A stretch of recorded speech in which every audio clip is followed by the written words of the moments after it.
Strap yourself in and get ready. The leaders in BBL Supercoach are incoming. Running in off the back fence to give you the ultimate insight to help you dominate your mates and climb up in the rankings. You're now listening to the Insight BBL Show with your hosts, Brain and Horse.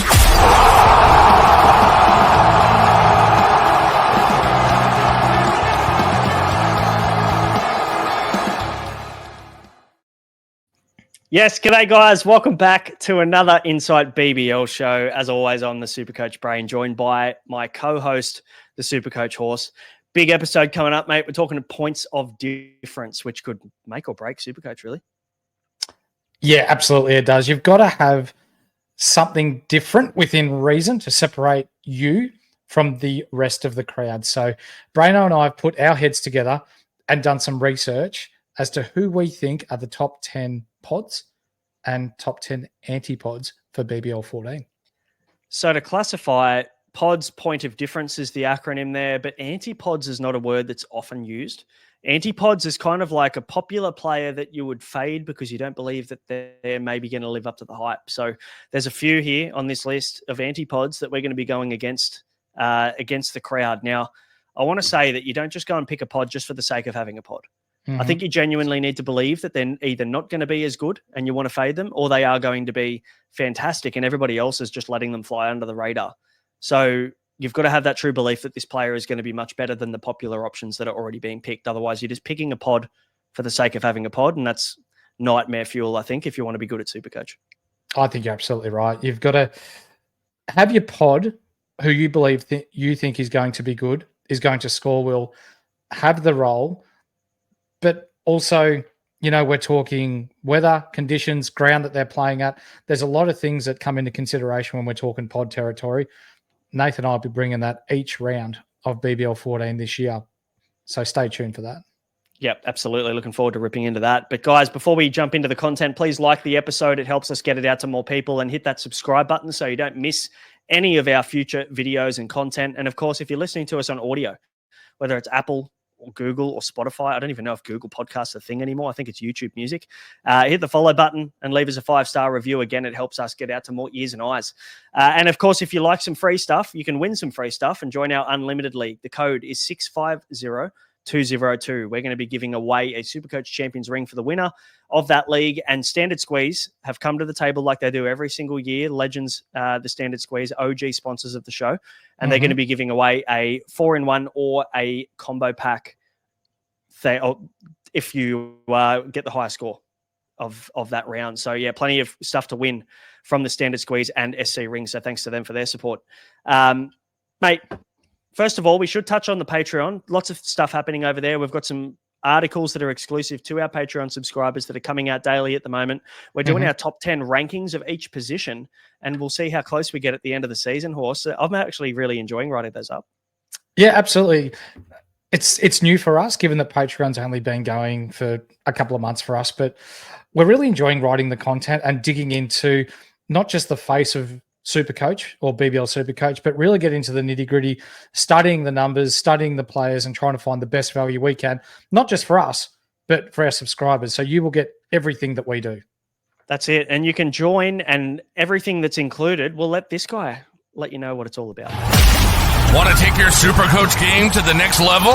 Insight Fantasy Sports are bringing you exclusive content all year round, such as weekly expert Q&As, team, trade, and captaincy advice, statistical deep dives, priority podcast questions, and tons more. So what are you waiting for? Get full access to the experts. Go to patreon.com/Insight Fantasy Sports and subscribe to Insight Unlimited today.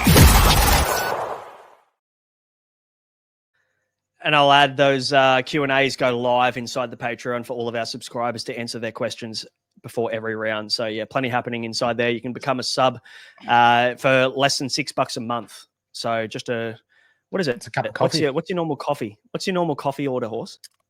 Medium cappuccino with half a sugar. Okay. Yeah, good. Yep. So for those of you listening at home, if you ever see me in the street, Yes, please, and thank you. That's all it costs. Yep. Just a medium cappuccino with half a sugar, and you can be a subscriber. Now, something that wasn't mentioned, Braino. Yeah. You become a subscriber, you get free entry into the Insight Cup. Yeah, you do. So obviously we'll be sending that code out a little bit closer to competition, but basically we'll be giving out some prizes to the Insight Cup winner as well, as a thank you for being a subscriber and showing your support to the podcast. So yeah, you can definitely get in and win more free shit. As if we don't give away enough, you can get involved in that too. Just so load up. Now let's talk pods, mate. Point of difference players. Import price and up we'll start with. The most expensive player on this list that we have here is Jamie Overton at 207K. He's only 14.4% owned. And I want to start off by saying anybody that we classify as a pod is sub 15% owned. So this is where we'll start. Jamie Overton, I think his ownership is going to skyrocket once people realise that he's been named and that he will bowl in round one. I think that was the apprehension from a lot of people, is that he hasn't bowled so far for their summer, but he's bowling now for England. So people will cotton on pretty quickly, I think. Yeah, and he was bowling well too. It wasn't as if he was just rolling the arm over. There was one game where he took 3 for 20 in his 4 overs. So you translate that to Supercoach scores, and he scored almost 100 in that game. I think he's primed for a big summer here in Australia now. There were some apprehension around his bowling, as you just said, but the England and West Indies series, we saw that he has no issues. He's bowling in the nets fine. He's got, another 3 weeks until their first game. So all systems go by the looks for the Pom. Should be fit. But yes, he's a guy that I would, and I put a reel up on socials tonight, actually, as of recording this, basically talking about how I'm differentiating my starters between Short, Overton, and Maxwell. I think you probably would want Overton over Short, purely because I actually think the role's better, dare I say, for Overton than it is for Matt Short, but also the fact that I want that extra 100K for my starting squad. You know, I don't want to have to spend up and sacrifice my starting team that has 17 players in it just to know I have to get Jamie Overton in round 2. I'd rather start with the cheaper player, use that extra 100K to maximize my squad, and then make sure I can get Matt Short in round 2. If it means that Maxwell has to go to Matt Short, that's what I'll do in round 2. So that's the way that I'm playing it. But I think people are sleeping on Jamie Overton. Once they catch on, he'll be probably 30, 35% owned, I think, by the time BBL starts. Spot on. Who are the mid-rangers, mate? We've got 4 here on this list of those guys between 100 and 150K. I want to talk about one of my favourite players first, and that's Jack Edwards from the Sixers. Now, we've got to remember, there's no Tom Curran there anymore. So we saw last year, without Tom Curran, Edwards, and 5 of his 6 games without Curran, he scored, 60 points or more? So the role is there for him. And I think this year, he was batting at 5 and 6 last year. I think he may even go up the order a little bit now, and he will bowl. We've seen Shield cricket. He has been bowling first change. We're seeing one-day cricket for New South Wales. He's been even opening the bowling. I think there's a fair chance he still bowls, even though we're talking about the likes of Dwarshuis, Bird, Abbott, and then is it Chauhan, the spinner? I still think that Edwards will still bowl enough to receive his economy rate bonus should he bowl enough overs. And Akil Haseen as well. So they've got so many good options there at the Sixers. But Jack Edwards is the New South Wales captain in a couple of different formats at the moment. So I feel like he's going to have a fair influence in what's happening over in Sixers land. And I feel like there's still question marks as to whether he bats 3 or 6. I'm still not sold on it. Curtis Patterson went out and scored 99 in the Shield recently, and also got 100 in the Shield. So he's in red hot form. Do they play him at 3 and keep Edwards at 6 as the finisher? Maybe they do, maybe they don't. But it's the bowling role for me. And at the Sixers, there's every chance that he could share some death bowling and bowl up front. We've seen him bowl with the new ball more often than not for the Sixers as well last year. So really good pick at 7.4% owned, 130 odd K. There's some money to be made out of Jack Edwards this year. Yeah, 100%, mate. Talk to me about Josh Brown. You've been a big advocate of his in the preseason. Yeah, I think with the flex position, it just opens up the opportunity for you to be able to take a batsman only that has really high upside. Now, a lot of people are using that to get Jake Fraser-McGurk in, which I understand why they're doing it. But I actually prefer Josh Brown. Jake Fraser-McGurk's form's been poor, and we'll probably talk about him in the Anti-P.O.D section, I'd say. But for Josh Brown being at 14.5% owned, I feel like there's an opportunity there. If he gets started in one of these games here on the double in round 1, And that's probably all I need him for. I'll probably trade him after round 1, to be honest. But he's one of those high upside guys that, look, if it doesn't come off, one, he gets 2 cracks. Hopefully he can put a score up in one of those games to become relevant. But even if he doesn't, his score likely drops out. And that's the risk that you take with these batsmen only, is that they cop a couple of good balls and that's their game. That's their round done for next to fuck all. But for Josh Brown, I think it's a risk worth taking, considering he is 15K cheaper than Jake Fraser-McGurk and less owned. So I don't mind going that little pod route and saving a bit of cash. For sure. And he got that really quick 40-odd ball 100 in the trial matches last year. He got that massive 100 for the Brisbane Heat in was it the final or the semi-final last year? Semi-final, yep. Semi-final last year. His scores last year, I think he had like a 70 and a 100 in the final series that obviously didn't count towards any of his BBL Supercoach scoring. So technically, when you look at the whole season last year, I think we've saved ourselves about maybe 20 or 30K off the fact that it wasn't within the BBL Supercoach rounds. So potentially, that price too. I think 114, sure. something like that for me. So he's firmly in my sights, Josh Brown. Perth have so many fast bowlers, mate. They've got tons. But Andrew Tye, talk to me about Andrew Tye, because he could be the alternative, couldn't he, to the Jai Richardsons if he's not fit, your Lance Morris, Jason Berendorfs. Like, you could pick all of those guys comfortably, but why Andrew Tye? So you've just reeled off a few names there: Berendorf, Richardson. Let's throw in Hardy as well. Yep. And then we're going to talk Andrew Tye, who's got just as many slower balls as, for those of you that are old enough to remember, Ian Harvey, that played for the Vicks for a long time, one of the best slower balls that going around at the moment. So Andrew Tye is a death bowler through and through. More often than not, he does get wickets at the death just due to his change of pace and being able to vary his line lengths at a really good rate. He has played international one-day cricket, or T20 cricket, for Australia before. So he's an international level bowler.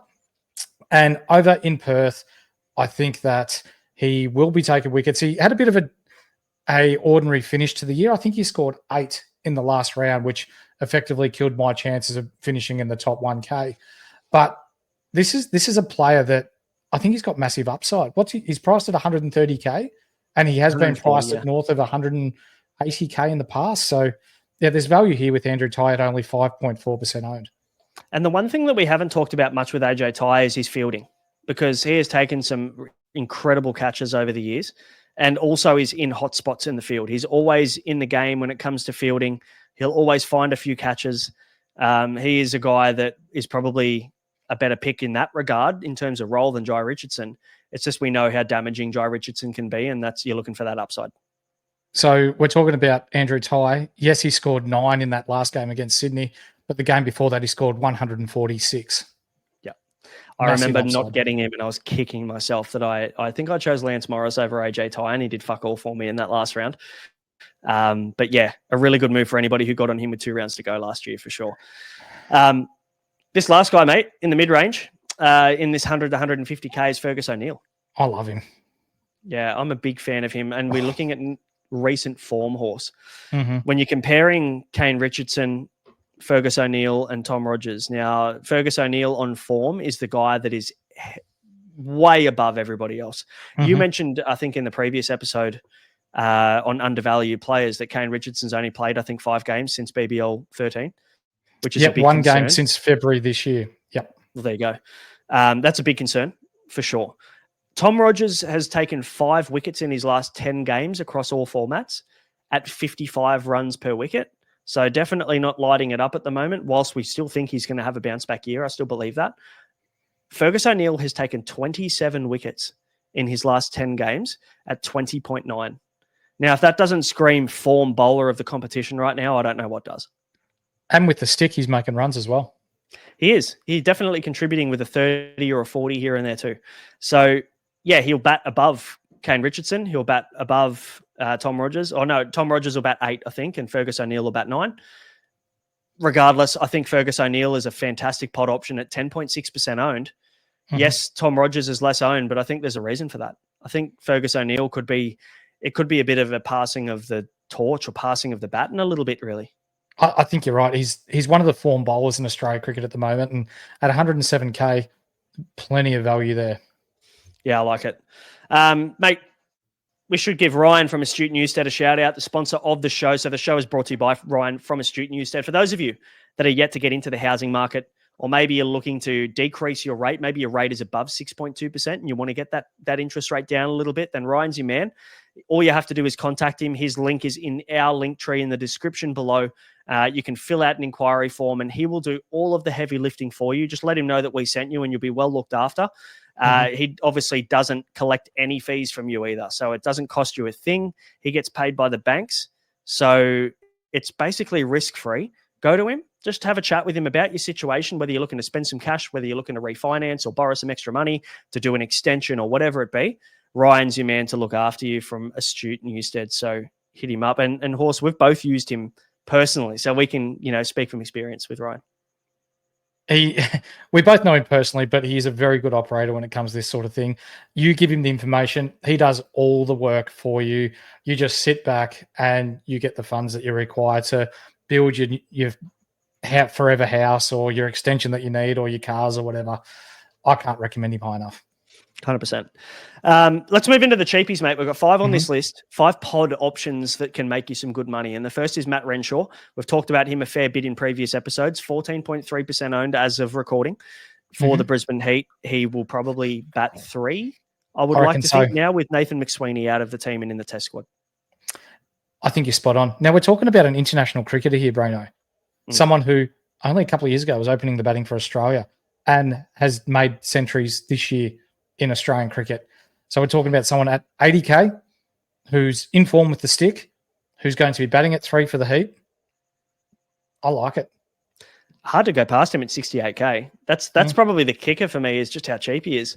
With ample opportunity, with a round 3 double for the Brisbane Heat as well. He's a guy that you need to look at, potential to bowl some opening overs if they want to get through some overs really quickly.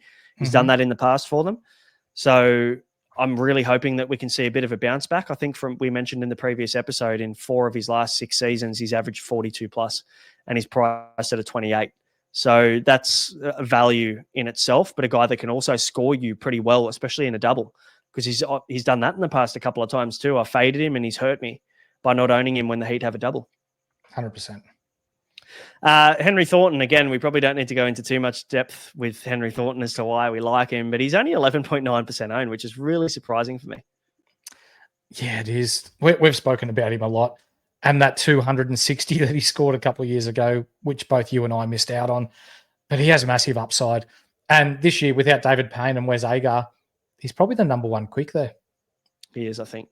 We'll get some good death overs. He'll have a great role there, good under the high ball as well. So I think he'll find some opportunities in the field.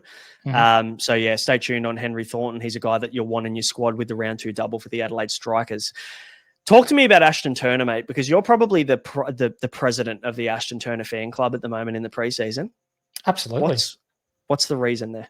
The reason is this: coming back from an ACL, he didn't really bowl too much last year and didn't really hit form, didn't average that much, hasn't really averaged that much for the last couple of years, but he bowls off spin, Braino, and injuries to Cooper Conley, who's a spinner and won't be ready for round 1, and Ashton Agar, who's got a shoulder injury and won't be ready for the first couple of rounds.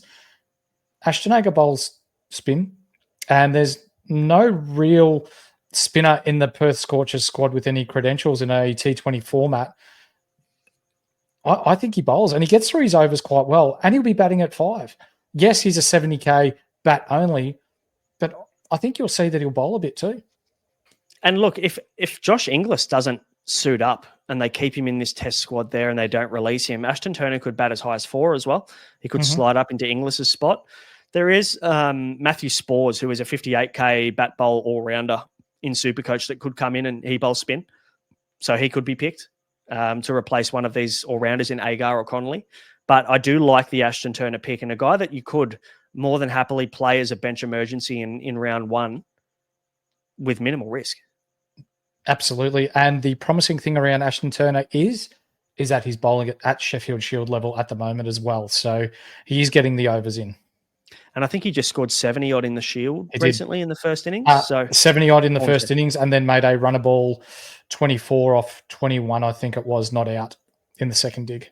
So he's seeing them well. So, different format, obviously, and usually we don't look too much at different formats, but in saying that, when you're hitting the ball well, we both know as people that have played the game that it transfers across. Doesn't matter whether the color of the ball's red or white. You're seeing them well. There's a big difference between seeing them like a beach ball than seeing them like a golf ball, mate. Absolutely. Hamish McKenzie, mate, he's one of these guys that's kind of fallen in our lap in terms of opportunity with Osama Mir and his no objection certificate from Pakistan being delayed 3 games. So Osama Mir, for anybody who missed the news, will miss the first 3 games of BBL 14. Mm-hmm. Opens the door for Hamish McKenzie to come in and be that frontline spinner for them in round 1.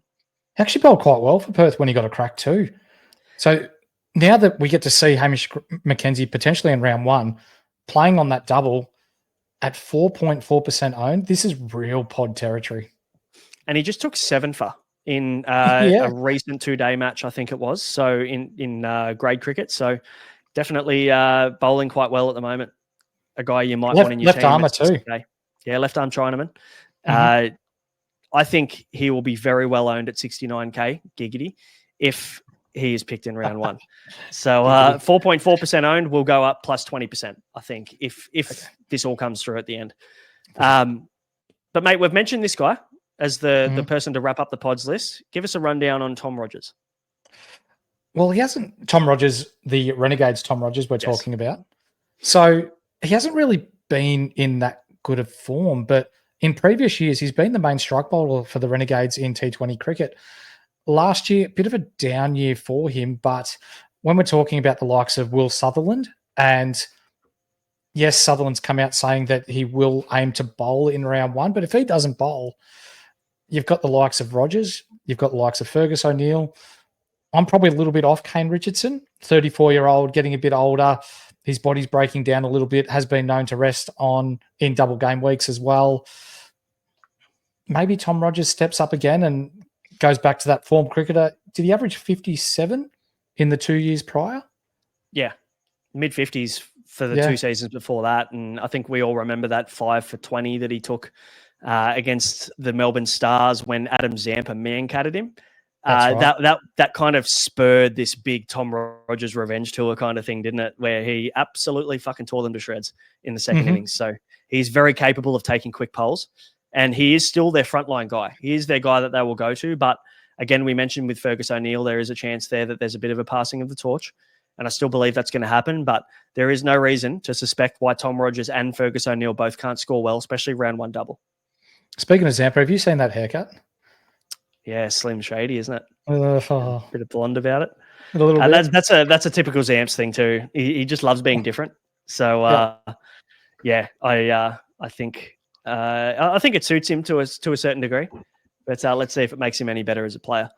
He did take, I think, 2 or 3 for in the most recent Shield game for New South Wales. So seems to be bowling pretty well. But guys, that is our list of pods. Point of difference players that you can get in your team that are sub 15%. Now, before we move on to our anti-pods or our fades of these popular players that are very well owned, the show is brought to you by Game Day Squad. Now, you can obviously download the app. It's free to play and it's free to win.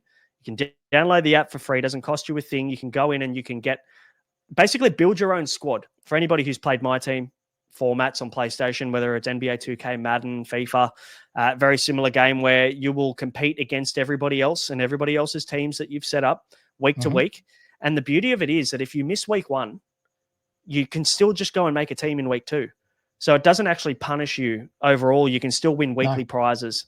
Every single week, they're giving away cash to the highest scorer in different formats as well. So you can start to build your squad. And Horse, the best part of it is that it's not just like you're picking a squad from this year. You're actually picking a squad for the next potentially 5 years and trying to accumulate those younger guys. Which is what you and I have been very big on lately. Going in and picking up the likes of Constas and Solzman and these sorts of players who, Marley Beardman as well, players who are going to play in the future, who are really cheap right now. They play well now, and then in the future, their card's going to be 20, 30, 40 times the value is what it is now. So unlike FIFA, unlike NBA, unlike Madden, you buy your cards this year, they don't expire when the next game comes out. These are your cards forever or until you sell them. So put in the code IFS AUS and you get a 3-player rare pack thanks to us, the guys here at Inside Fantasy Sports and the Game Day Squad. Yes, they've been very generous to give everybody who uses this code when they download the app that free rare pack. So those rare packs, you can get different cards in them. You can get diamond cards, you can get platinum cards, you can get golds as well, and silvers. And obviously the bronze cards are the base level cards, but you can accumulate a squad and play with a full squad of bronze level cards and still compete, and it won't cost you a thing. Or if you're super competitive like us, you can go in and buy some packs and purchase individual cards to make your team a little bit better as well. So there's a number of different ways to play Game Day Squad, which is what I love about it. You can basically play it to meet your appetite. You know, if you're super competitive, you can go out and you can stack your team and buy some cards. Or if you don't have the money and all the funds, you can play for free. Yeah, absolutely. And there's ability to trade cards on there as well. So if you've got a card that someone else likes and they've got a card that you like, there's an ability there where you can just trade for free as well. Yeah, absolutely. Cool, really cool concept. It's going to take the fantasy sports world by storm, I would say, in the next year or two. So get involved with Game Day Squad. Use the code IFSAUS, download the app, and get your free pack. Now, import price Anti-Pods, mate, and it's going to basically, to kick things off, it's going to be one of Matt Short or Glenn Maxwell. And let's just assume that Glenn Maxwell's fit. It's going to have to be Matt Short that we're fading in round one, which scares the shit out of me. It scares the fuck out of me too, but is it controversial? Yes. But price is a big factor here, because if you want to pick both of them, Braino, that is $551,600 out of your $2 million budget just on these two alone. So over 25% of your budget on two players. Yeah, no thanks. That's the challenge, I think, here. And I did a reel about it on our socials. You can go and follow us on Insight BBL on Instagram and you'll see it. I think you can pick two of the three between Short, Maxwell, and Overton. So I think that one of them will miss out. And for me, if Maxwell's fit, I'll be picking Maxwell and Overton, and I'll be targeting Matt Short in round two. Does that mean I think he's a bad shout? No, not at all. He's the best player in the game. But I don't think you can spend that much money and still feel really good about your squad initially by having all three of them. So one of them has to miss, and it's going to be Matt Short, unfortunately. But this next guy, mate, he's probably another guy we're going to want to target in round two, but I think you have to fade him in round one just based on a bit of an eye test, we'll call it, just to see whether he does get the overs. Controversial again, but Aaron Hardy from the Perth Scorchers. So I, like you, like everybody else, we like him. We really do. But is he going to bowl? Because when you look at the Perth Scorchers lineup, they've got the likes of Berendorf, Morris, Richardson, Ty. The list goes on. And with all of them more than likely to start in the Scorchers lineup, this begs the question, is he going to bowl at all? And if he does, what are the chances he bowls more than 2 overs or gets his 3 overs to get his economy rate bonus? So realistically, we're coughing up the 170, 180K, however much he is, for a bat only. That's probably how you need to treat him. If you think that he is worth the money as a batsman only that won't bowl, go for it. Pick him. He's one of the most informed batsmen in the competition. The last 2 years, I think he's led the scoring. So I don't blame you for picking him as a bat only, but I think we do need to temper our expectations, like you mentioned, on workloads when he's bowling. He is bowling for Australia. He's bowling for WA. He's getting the overs there. But I'm just very interested to see what their first lineup looks like before I make the choice. And the good thing is Perth play game one. So we can make as many changes as we want to make sure that we fit him into the team if we think he's going to bowl an hour before game one starts. Sure. So the beauty of our Patreon subscribers is we'll be posting in there regularly based on the changes that we're making to our squad throughout round one and throughout all the future rounds. So you can jump in there and become a Patreon member, and we'll keep you up to date on everything that's happening with team lists and tosses and changes that we're making and tactics that we're implementing throughout there as well. Unfortunate news for the next guy, mate, but it doesn't look like he's going to suit up in round one for us, Michael Nisa, with that hamstring injury. Yeah, so he did it a couple of weeks ago now, and he was in a race against time to be fit for round one, but it now looks as though he will miss round one. So a fairly safe fade to start with, but this guy is a genuine gun. He's a 3-level scorer. We all know he's a world-class bowler. Can use the stick as well. He's been known to make runs, but also he's probably in the top 10 when we're talking fielders in the BBL as well, Braino. He's taken some cracker catches if you think back a couple of years or even last year where he runs over the boundary and then flicks it back and catches it, runs back in.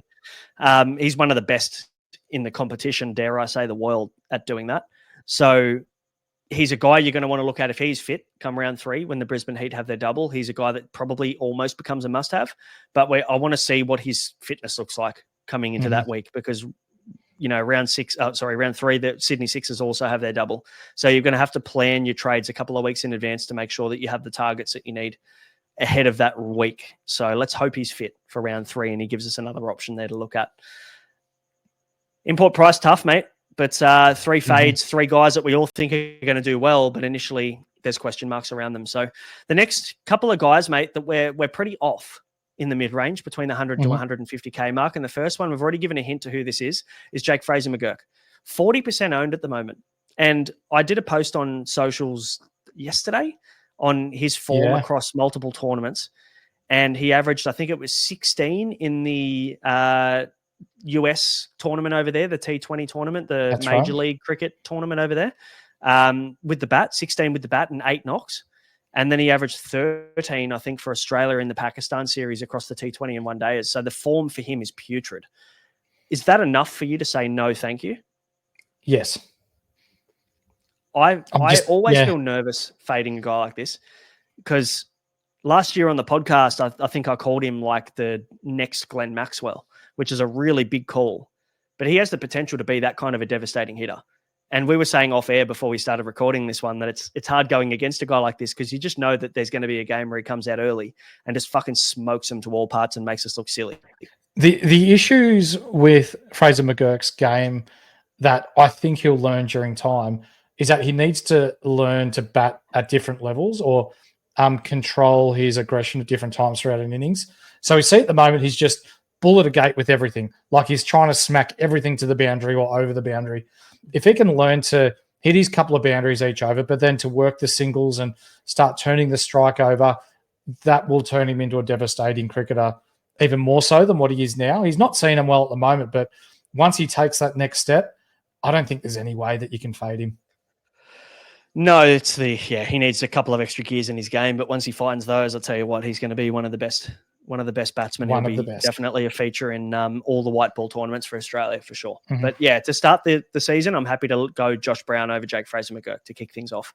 But Cooper Connolly, still in 21.2% of teams, horse. Obviously, people just don't really change their team in preseason. I understand that. There's every chance this drops through the floor, sub 10%, sub 5%, because he's not going to start. Yeah, I think you're right. Injury to his hand.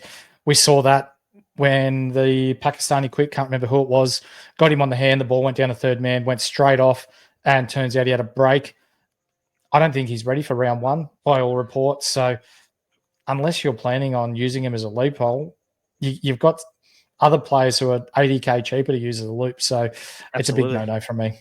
For sure. The word or the news out of WA is that for both Cooper Connolly and Ashton Agar, they will be pushing to be available for the early stages of the BBL, which tells me that they will be missing round 1. Yep. Otherwise, they'd come out and say, yeah, I think they're going to be good to go. So early stages tells me round 2, 3, 4. The question now becomes, are they going to be there for round 2's double? Because then that might influence how I attack my starting team. Because if you start with a Ashton Turner, hoping that he's going to have the most amazing role ever in round 2, and then we've got Cooper Connolly and Ashton Agar both come back, Turner goes back to a guy that bats 5 and doesn't bowl. So there's a lot of implications there. There is. So anyway, he's a fade to start. Keep it simple. Let's talk cheapies, mate. We've got 3 cheapies on the board here that we're fading that are pretty well owned. Moises Enriquez is the first guy. 15.5% owned is wild for me. I don't know where this has come from or what he's done to justify this.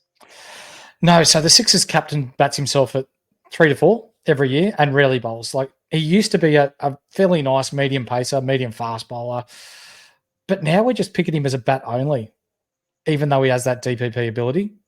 There's other cheaper that I'm far more comfortable with. You could spend 30K less and pick a Matt Renshaw.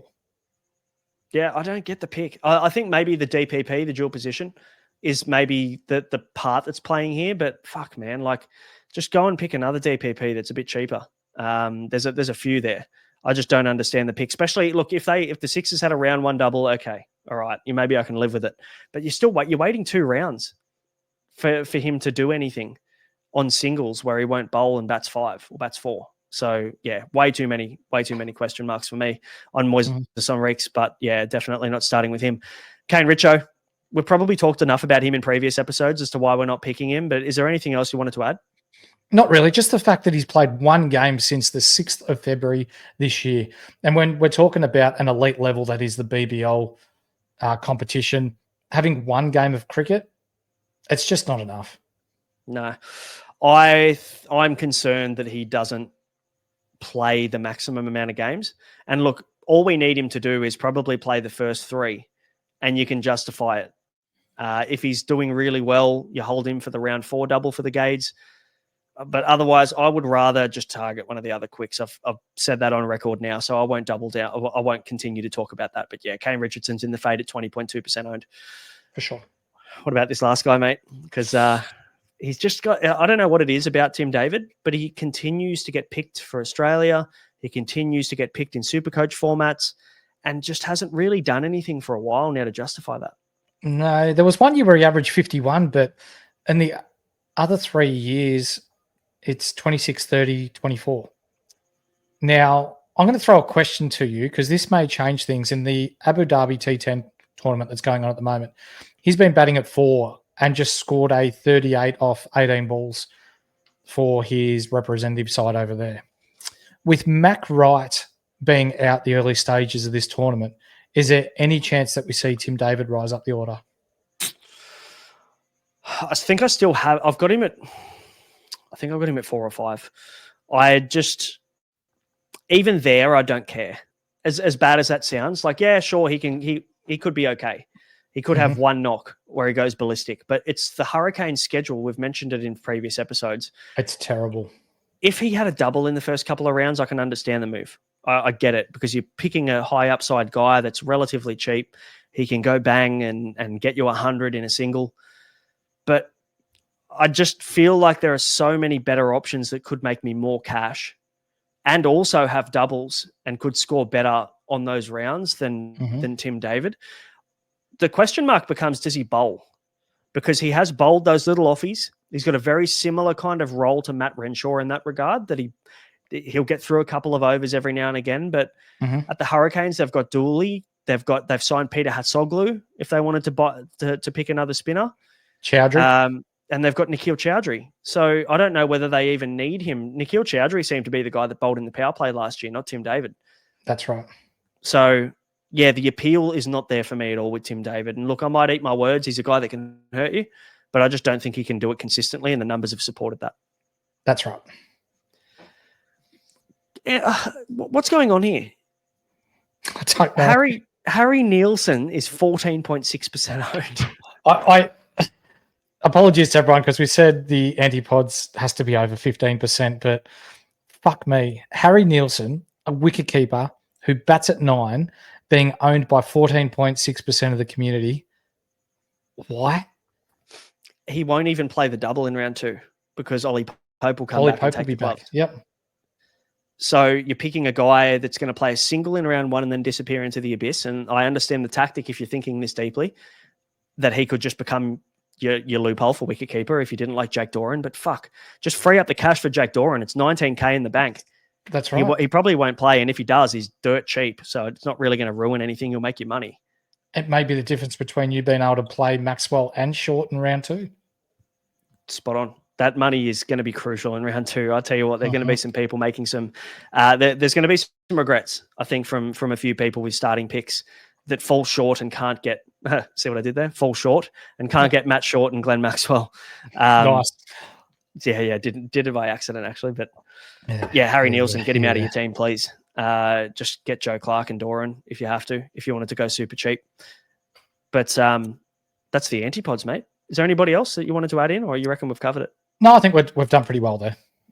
I think so. We've got obviously tons more content coming your way, guys. There's going to be some exclusive stuff in there for all of our Patreon members.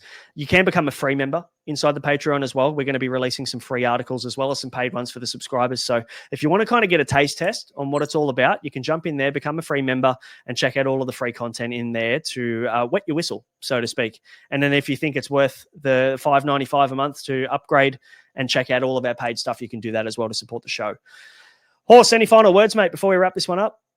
No, not at all. Looking forward to the BBL starting, mate. What is it, 2.5 weeks to go? Oh, yeah, can't come quick enough. I'm looking at the timer right now, 17 days, 21 hours, 9 minutes and 43 seconds. So we're approaching that final 2-week territory now, and we've got a lot coming, a lot more content coming, some fun stuff as well. We're going to do a news segment where in that news episode, I guess I should say, we're going to be talking about all of the injury updates. We're going to be talking about the availability changes of different players, the way that squads have changed over the last month since we started podcasting as well. So that's going to be a must-watch, I think, coming up in the next week. For sure. Guys, that'll do us. Please hit subscribe and like to support the show. If you're listening on audio, hit that follow button, leave us a review. We will see you next time for the next episode. Thanks for watching. Catch you later. Peace.